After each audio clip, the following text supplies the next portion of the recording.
Γεια χαρά, καλησπέρα σε όλους πάλι. Σήμερα θα αναλύσω μια παρτίδα από το CSGO, την οποία έπαιξα ενός δυνατού παίχτη, που στο λογαριασμό του έχει το όνομα ενός Grandmaster. Του στείλα και μήνυμα εδώ όπως βλέπουμε στο CSGO, στην πλατφόρμα του CSGO, και λέει πως είναι ο ίδιος ο Grandmaster. Εξάλλου έχει και δικιά του φωτογραφία, οπότε δεν νομίζω να λέει ψέματα. Διαφορετικά τρως και μπάναν ποδίες σε κάποιον άλλον. Δεν πιστεύω ότι επιτρέπεται τους κανονισμούς αυτό. Ένας δυνατός παίχτης, αρκετά δυνατός. Τώρα λοιπόν θα ήθελα να δούμε λίγο την παρτίδα. Επίσης προς το τέλος του βίντεο θα κάνω μια έξτρα ανάλυση σήμερα, στην οποία υποσχέθηκα στον Taco Chess στο κανάλι του, όπου είναι μια θέση που δεν κατανοούν Taco υπολογιστές, δεν την κατανοούν με τίποτα, είναι ενδιαφέρουσα θέση, έχει πολύ πλάκα. Τώρα λοιπόν θα δούμε λίγο εδώ την αξιολόγηση. Ok, 2750 μου βγάλει αξιολόγηση βάση του Chess.com στην παρτίδα, αν και έχει κάποια λάθη τα οποία ποτέ δεν τα κατάλαβα την ώρα της παρτίδας, μετά στην ανάλυση μπορώ να τα κατανοήσω. Και λοιπόν ξεκινάμε, υποζήτα 3, υποζήτα 6. Εδώ λοιπόν ητα 3, δεν χρειάζεται ακόμα η ώρα της ανάλυσης εδώ. Ητα 6, φουητα 2, σημαντικό στα 7, ροκέ, γάμα 4, γάμα 6, όλα αυτά ψηλοθωρία, ιδέες. Δέλτα 6, δέλτα 3. Λοιπόν εδώ παίζει ε5, ok, κερδίσει χώρο, λογικό, ε4, φουητα 4. Και εδώ αποφασίζει να δώσει τον αξιωματικό του Grandmaster, τον οποίο εγώ θα φάω με τη βασίλισσά μου. Να τη βγάλω από τη μέση κάποια στιγμή, ίσως να θέλω να παίξω Z4. Υπάρχουν βέβαια και άλλα σχέδια στη θέση για να παίξει από τη πλευρά τη βασίλισσα. Παίζει α6, παίζει ωραία. Και κάνω την πρώτη μου ανακρίβεια γιατί αφήνω τετράγωνο. Εδώ ένα πιο σταθερό σχέδιο ήταν πύργο β1, β4 με ιδέα να παίξουμε από τη πλευρά τη βασίλισσα άμεσα. Βέβαια κάνω αυτό και αδυνατίζω εδώ. Γιατί θα έχει. Εδώ παίζει ωραία κίνηση. Έπαιξε υπό γάμα 5. Με προλαβαίνει να βάλει τον ύπο εδώ για να αλλάξει τον ύπο με τον αξιωματικό και να είναι μια εισάξια θέση στην ουσία, που αυτό κυνηγάει ο μαύρος. Πρώτα να ισοφαρίσει το άνοιγμα και μετά να συνεχίσει αν θέλει να παίξει και να την αίγει σταθερά αργότερα. Β4, Β3, εδώ. Σωστό ήταν να φάει εδώ πέρα λοιπόν. Παίζει εδώ όμως θέλει. Τι άλλοι παίζουμε γρήγορη παρτίδα. Έχει ένα δυνατό ύπο εδώ, η αλήθεια είναι στο κέντρο. Μου αρέσει η κίνησή του. Βασίλισσα Δ1, ύπος Δ7, ετοιμάζεται για Z5 που δεν είναι σωστό. Γιατί θα του βάλω πρώτα αξιωματικό ε3 με ιδέα ότι θα βάλει Z5 να το τρώω εδώ και να μην είναι τόσο δυνατό, να μην έχει δηλαδή τις ιδέες Z4 για να μου κάνει επίθεση από εδώ σε συνδυασμό με αυτά τα πιόνια. Και αυτό είναι το λάθος του λοιπόν. Δεν θέλω να αφήσω να παίξει κάποιο τέτοιο σχηματισμό και να έχει ξαφνικά επίθεση. Γι' αυτό και πρώτα του τρώω εδώ. Αυτή είναι η λογική μου. Γιατί τώρα και το πιόνι φεύγει, το προσανατολίζεις για, ας πούμε, από την επίθεση. Και στην ουσία αυτός ο αξιωματικός δεν είμαι σίγουρος τι κάνει. Το ε2 λοιπόν τρώει, βοηθάει τον αξιωματικό με εδώ, ok. Βασίλισσα ε7, τον βγάζω από τη μέση για την ώρα τον αξιωματικό. Θέλω να φέρω κομμάτια στη στήλη. Πύργος ε8 και πύργος ε1 σοβαρή ανακρίβεια. Γιατί υπάρχει λόγος. Και δεν τον είδα την ώρα της παρτίδας. Δεν μου πέρασε ποτέ από το μυαλό. Είναι το πύργος Z2 το λοιπόν ο λόγος. Γιατί σε περίπτωση που θα φάω, έχει βασίλισσα ε3, ρουά Z1, πύργος Z8 ρουά, ύπο Z4 αναγκαστικά και βασίλισσα Z3. Και ξαφνικά τα μαύρα είναι πάρα πολύ ηγετικά. Θα πάρουν τον ύπο πίσω, θα έχουν δύο σε μια διαφορά, αλλά αν κάποιος παίζει εδώ και κάνει κάτι, αυτός είναι ο μαύρος και όχι ο λευκός. Τα κομμάτια ξαφνικά θα γίνουν πολύ ενεργητικά. Πρέπει να παίξω ρουά Z1 για να φύγω από εδώ. Ύπο ε5, δεν μπορώ να γυρίσω τον ύπο, γίνομαι μάτσε 2 εδώ πέρα. Εδώ και εδώ, τελειώνει. Ή αν θες και καλά να πας εδώ. Είσαι πάνω στην αποκάλυψη, ματ. Οπότε δεν έχει νόημα να μπω σε κάποια τέτοια συνέχεια που δεν το είδε κιόλα εδώ.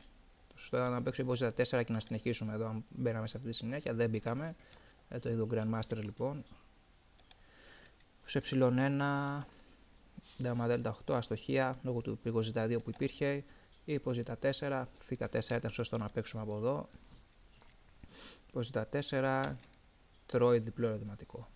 Ναι, γιατί στην ουσία ήθελε να παίξει με μια δυναμία εδώ πέρα και να προλάβουν τα κομμάτια του να κάνουν παιχνίδι. Όμως είναι αργός πλέον, γιατί από εδώ περνάει η βασίλισσα.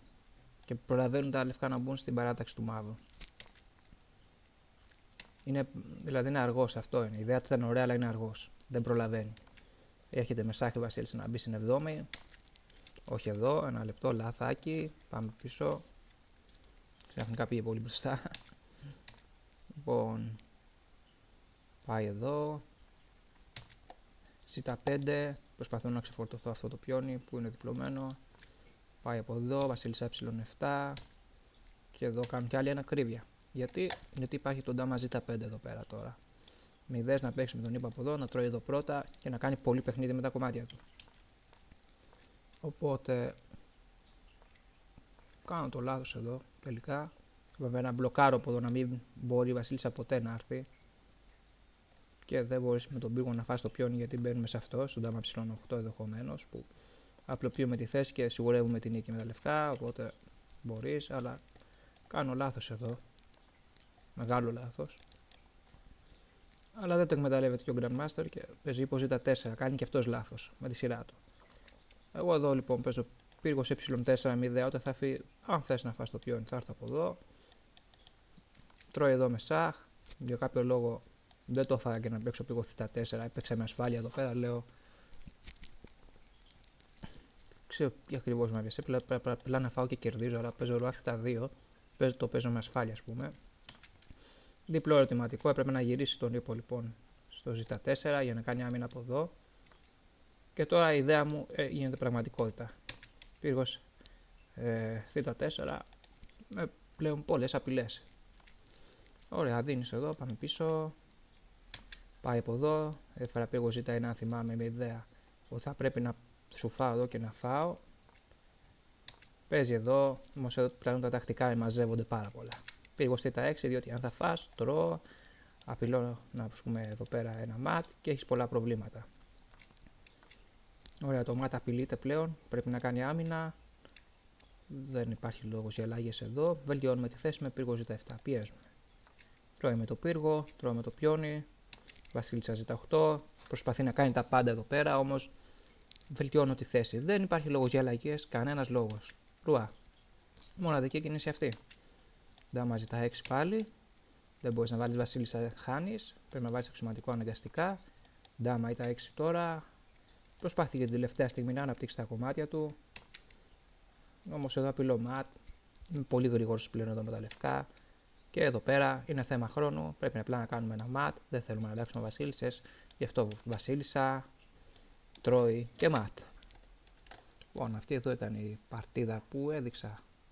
Όπως είπαμε όμως σήμερα δεν θα τελειώσει έτσι απλά το βίντεο. Θα κάνουμε λοιπόν μια αποσύνδεση από το Chess.com. Και τώρα θα πάμε στη Chess Base.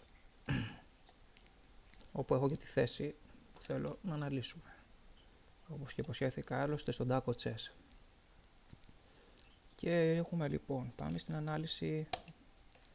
Δεν θέλω το Fritz, εδώ το Fritz θα ξεμπερδευτεί τελείως. Θα βάλω το Stockfish στη 17η έκδοση. Το Fritz εντάξει, δεν τα πηγαίνει καθόλου καλά με τέτοιου τύπου θέσεις.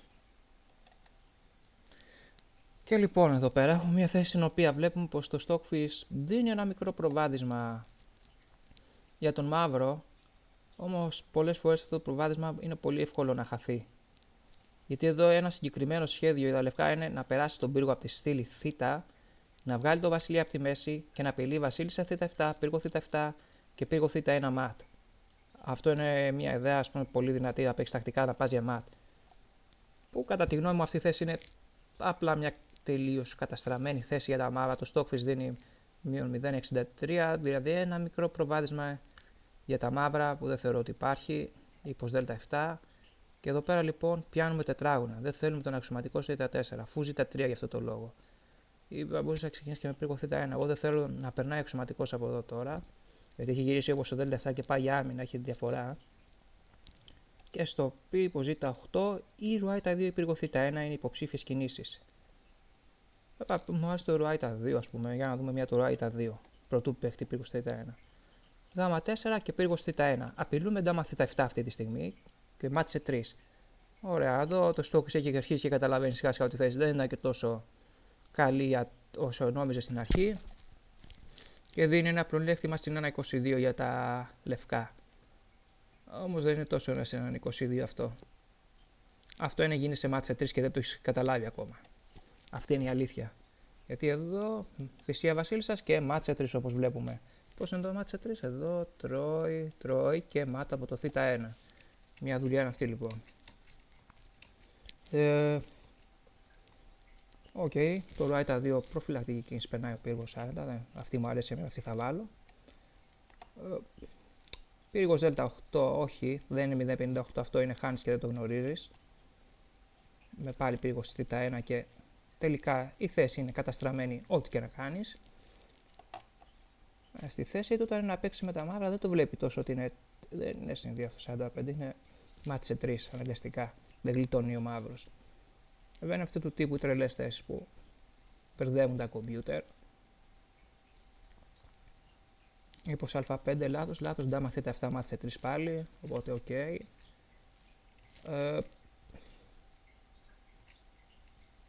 Τι άλλο θα θέλεις να κάνεις εδώ λοιπόν? Μόνο υποζήτα 8, ντάμα α4. Όχι, δεν νομίζω. Ράιτα 2 ας πούμε. Και αν ποτέ η βασίλισσα τρώει στο γ2 έχουμε πως ε2 άμυνα. Ναι, αυτή είναι άμυνα που στην ουσία ενισχύει το πύργος θ1. Δεν το βλέπει τώρα το στόφις, νομίζω ότι είναι υποζήτα 8 και το βάζει σε 0.08, αλλά ξαναέρχεται το πύργος θ1 και το μάτι είναι αναπόφευκτο. Φουίτα 4. Όχι, δεν νομίζω καμία ισότητα, απλά χάνεις. Τελειώνει. Το βλέπει πάλι ότι χάνει. Λοιπόν, οπότε ναι, ύπος ε2 καλύτερο από το πύργος ζ2. Γιατί ενισχύουμε την ιδέα του ματ. Πύργος ζ2 είναι λάθος, δεν είναι σωστό. Ύπος ε2 είναι σωστό. Οπότε ούτε αυτό λειτουργεί. Δεν τον ντάμα α4. Να δούμε τι άλλο προτείνει το στόφις τώρα. Ύπος ζ8 όπως έλεγε πάλι. Πάλι το ίδιο είναι ράιτα 2. Δεν γλιτώνεις ό,τι και να κάνεις. Ντάμα α4. Πύργος θ1 και είναι πάλι η ίδια ιδέα, η ίδια ιστορία. Δεν είναι 0-0 αυτό. Έχεις χάσει τελείως εδώ με τα μαύρα. Γ4 πάλι εδώ. Μάτσε 3 όπως βλέπουμε. Φουίτα 4 μία από τα ίδια. Μάτσε λίγες μετά το φουίτα 4. Τώρα θα το καταλάβει βέβαια, το βλέπει που γυρνάει πως την ιδέα μου στο ε2. Και αυτό είναι μάτσε 3. Οκ, σε 4 με ντάμα δέλτα 3. Οκ.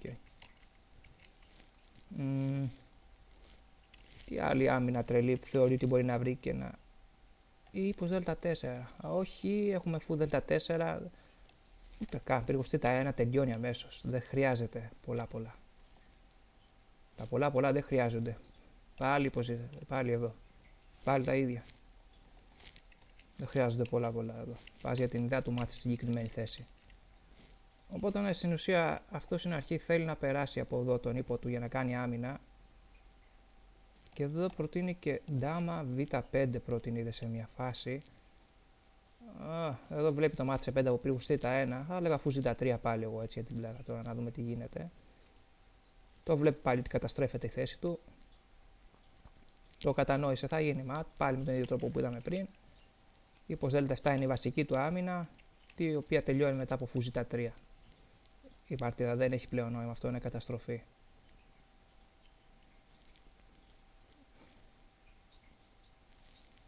Θα μπορούσε να παίξει και πύργο θ1, αλλά στο φ4 δεν μου αρέσει.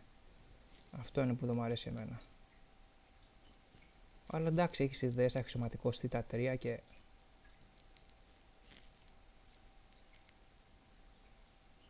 Οκ.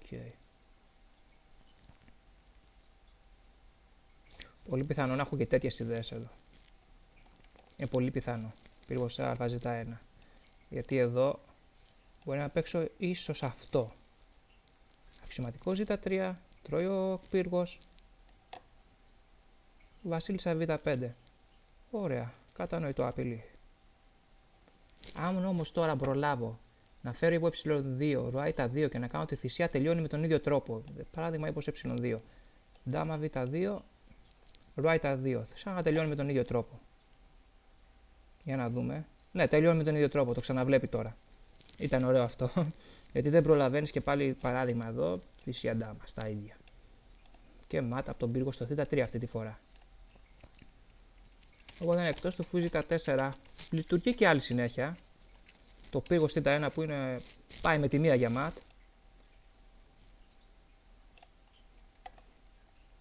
Θα το δούμε και αυτό. Είναι ωραίο να, έτσι λίγο την ανάλυση για την αλλαγή. Πύργος α δέλτα 8. Οκ, τώρα γίνεται πιο γρήγορα. Στο β6 πάλι ντάμα θ7 και τελειώνει. Οπότε το μόνος τρόπος να κρατήσεις το τετράγωνο είναι υπό z8. Δεν έχεις κάποιον άλλο τρόπο για παράδειγμα. Εδώ αυτός εδώ προτείνει φου z3. Εγώ πήγω σε αβ1 θα έλεγα. Ντάμα β5 προτείνει αυτός. Γιατί αν παίξω φου z3 τώρα. Ντάμα β2, ρουά τα2. Αξιωματικός α2 με πλεονέκτημα για ποιον? Για το μαύρο. Δεν πάμε καλά. Και στον ντάμα θ7 τι κάνεις? Είναι σε μάτς σε 2, αυτό κάνεις. Οκ. Πώς? Το ίδιο μοτίβο. Πάμε πάλι.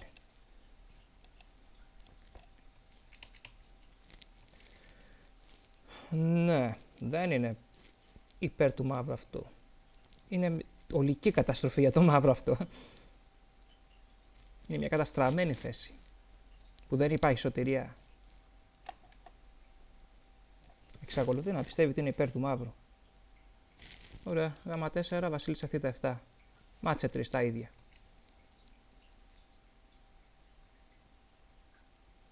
Τώρα θέλει να χτυπήσει στο κέντρο. Ακολουθεί τις παλιές αρχές. Κάνει επίθεση από το βασιλεία, χτυπάει στο κέντρο. Μόνο που είναι λίγο αργά δυστυχώς, γιατί πάλι τα ίδια γίνονται. Μάτσε 3. Ντάμα β6, πάλι τα ίδια. Ντάμα θ7, μάτσε 3. Black is better. Πλάκα που έχει. Ναι, ο μαύρος δεν είναι καλύτερος όταν γίνει σε ματ. Που αυτό ας πούμε από την αρχική θέση το βασικό σχέδιο είναι, δεν θέλω άλλη ανάλυση, αρκετά για σήμερα, είναι να μπορείς να βρεις το σχέδιο, να περάσεις τους πύργους τη σωστή στιγμή, ίσως να φέρεις τον άλλο πύργο να συνεργαστεί με τον αξιωματικό στο Z, να έρθει ο αξιωματικός στο Z3, όπως να περάσει από το ε2, να έρθει ο βασιλιάς στο 2 και να κάνουμε το mat. Τώρα αυτό που υποσχέθηκα στον Τάκο, θα ανεβάσω μία από αυτές τις θέσεις. Αποφάσισα να δείξω ένα σχετικά εύκολο παράδειγμα σήμερα, που θεωρώ ότι είναι κατανοητό για τον άνθρωπο αυτό το σχέδιο. Δεν ξέρω, μπορεί να είμαι υπερβολικός, δεν θεωρώ ότι είμαι υπερβολικός. Αυτό ήταν και το σημερινό βίντεο. Ίσως στο μέλλον να βγάλω και πιο ακραίες θέσεις, τις οποίες έχω εγώ και δεν κυκλοφορούν στο ίντερνετ, είναι δικές μου θέσεις. Δεν θα μιλήσω για το πώς έχουν προκύψει. Είναι λίγο, ας πούμε, δικιά μου δουλειά, οπότε θα τις φέρνουμε όμως αυτές τις θέσεις έτσι για ανάλυση, για να μπορούμε να δούμε και τα σχέδια, όπως για παράδειγμα το συγκεκριμένο σχέδιο να περάσει ο πύργος από το θ1, να έρθει τη σωστή στιγμή και ο άλλος πύργος, να φύγει ο αξιωματικός από τη μέση, να κάνει ο ύπος, να έχει το ύπος στο ε2 και ρουά τα 2 και να κάνουμε το mat στο θ7 ακόμα και όταν υπάρχει ο ύπος. Οπότε αυτό ήταν το σημερινό βίντεο για σήμερα και σύντομα θα έχουμε και άλλα βίντεο.